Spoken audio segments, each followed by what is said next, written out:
The motion sensor trips at 0347 hours. 200 meters north of the SCADA control station, floodlights scan the perimeter in automated sweeps. The SEALs freeze.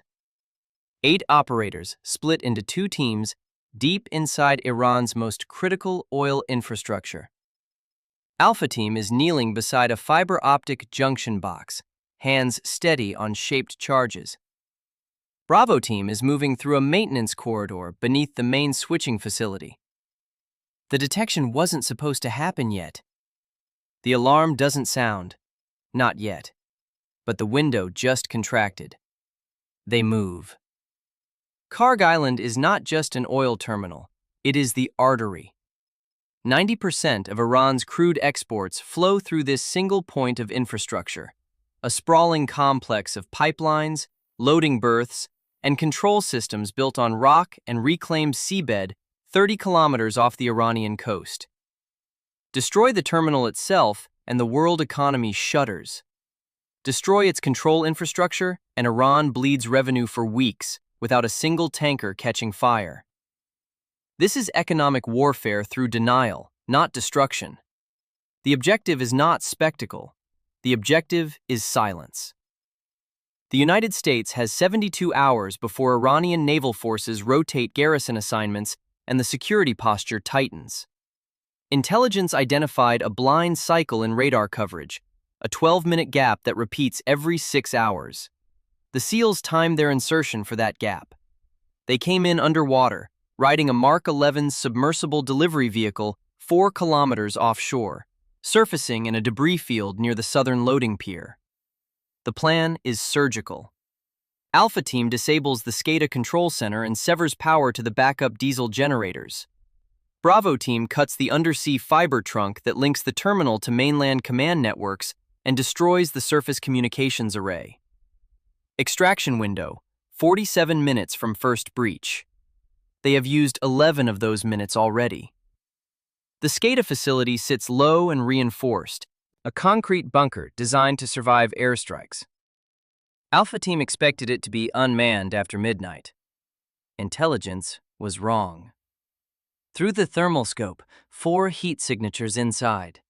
Technicians, 1 armed security officer near the server room. The rules of engagement are explicit. No lethal force unless operational compromise is unavoidable. This is a shadow war. Bodies complicate narratives. The team leader signals. 2 operators move to the entrance, suppressed HK-416s raised. The door is unlocked. They slip inside, boots silent on polished concrete. The technicians are monitoring export flow data, oblivious. The security officer is drinking tea near a wall-mounted radio. The SEALs move as one coordinated element. Suppressed shots into the radio, hands over mouths, flex cuffs deployed. The entire room is secured in 40 seconds, but the delay eats 6 minutes. 6 minutes they cannot afford to lose. Bravo Team radios in. The fiber optic trunk is not where intelligence indicated. The conduit is hardened concrete, buried under a secondary utility corridor. They need to reroute 90 meters east to reach an accessible junction point. The timeline fractures further. Alpha Team moves to the server room. The SCADA mainframe is a rack-mounted system controlling pipeline pressure, tanker loading sequences, and fail-safe shutdowns across the entire terminal. C4 charges are placed in a staggered sequence along the diesel feed lines running beneath the server racks. The backup generators are housed in a separate bunker connected by an underground passage. 2 operators move through the passage, boots echoing off metal grating. The generators are running, a low diesel thrum vibrating through the walls. More charges, timed to detonate in sequence, collapsing the power grid in stages, not all at once. Precision, not chaos. As Alpha exits the bunker, motion-activated floods ignite across the courtyard. Someone triggered a secondary alarm. Not the SEALs. One of the technicians, flex-cuffed but conscious, kicked a panic switch beneath a desk. The floodlights sweep in overlapping cones, throwing harsh shadows across the gravel and storage tanks. Alpha moves into shadow, but the margin of invisibility is gone.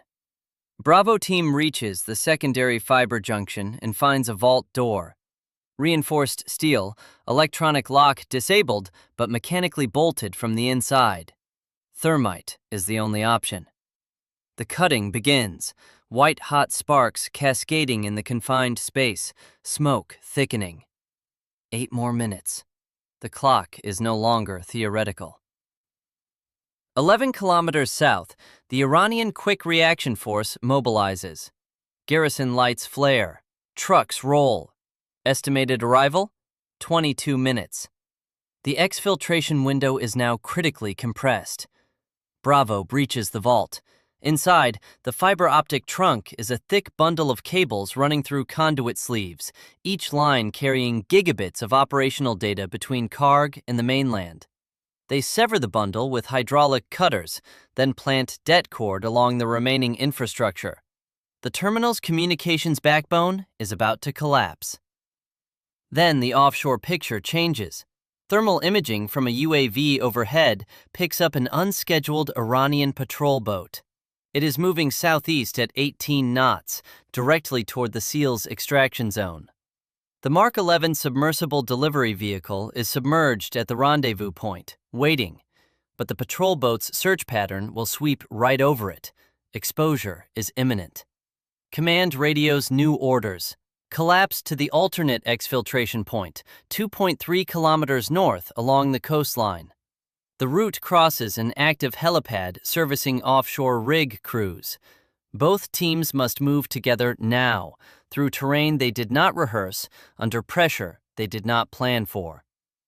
One operator's communication rig fails during the route change.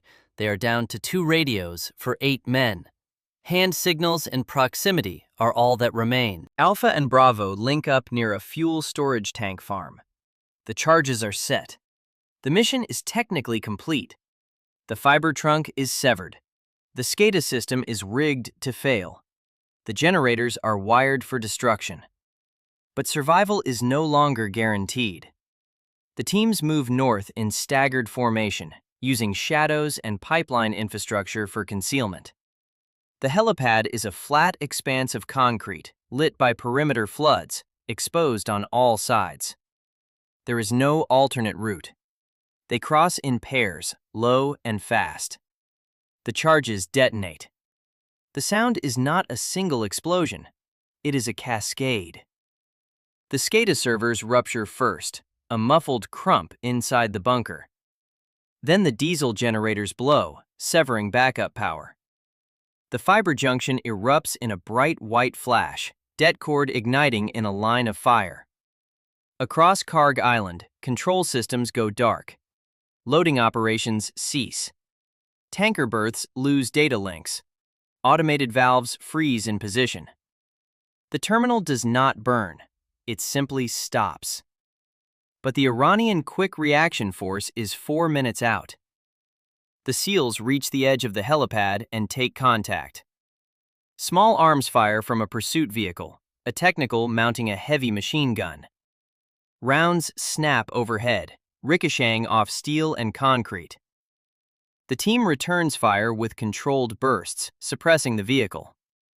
One operator deploys an M72 Law rocket, shouldering the tube, sighting, firing.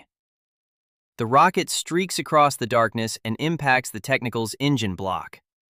The vehicle erupts in flame, secondary explosions from fuel and ammunition cooking off. The noise will draw more forces. One SEAL takes shrapnel from the explosion, fragments peppering his left side. He stays on his feet, but his movement slows. 2 operators support him, maintaining pace. The team pushes toward the coastline, boots pounding across rock and gravel. Iranian fast boats are visible now, searchlights sweeping the water. The alternate exfil is ARHIB, a rigid-hull inflatable, launched from a submerged Virginia-class submarine 1 kilometer offshore. The submarine cannot surface. It can only release the boat, and wait. The RHIB is there, bobbing in the chop, engines idling. The seals wade into the surf, salt water cold and heavy, dragging the wounded operator aboard. Rounds splash into the water behind them. The RHIB surges forward, hull slapping against the waves, engines roaring. The Virginia-class is already moving into position, periscope depth, hatch open. The RHIB crew transfers the seals onto the hull in darkness, hands gripping wet steel, bodies dropping through the hatch into red-lit compartments. The submarine submerges. Iranian fast boats arrive at the insertion point seconds too late, searchlights cutting empty water. Kharg Island terminal is offline. Pipeline flow stops. Tanker loading halts. Iranian state media issues statements within hours, blaming foreign sabotage but offering no specifics. The United States officially denies involvement. No comment from the Pentagon. No acknowledgement from CENTCOM. The operation does not exist. 18 hours later, Iranian naval forces seize a Panamanian-flagged tanker in the Strait of Hormuz. The crew is detained. The vessel is boarded and rerouted to Bandar Abbas. State television broadcasts footage of masked IRGC personnel on deck, weapons raised. The message is clear. Retaliation has begun. Intelligence intercepts suggest Iran is mobilizing submarine hunter-killer groups in the Gulf. Anti-ship missile batteries along the coast are brought to elevated alert status. The blackout worked. The terminal is crippled. Weeks of lost revenue. Strategic pressure applied without triggering full-scale conflict. But the cost may still be war. The oil stopped flowing. The question is what happens when Tehran decides to respond.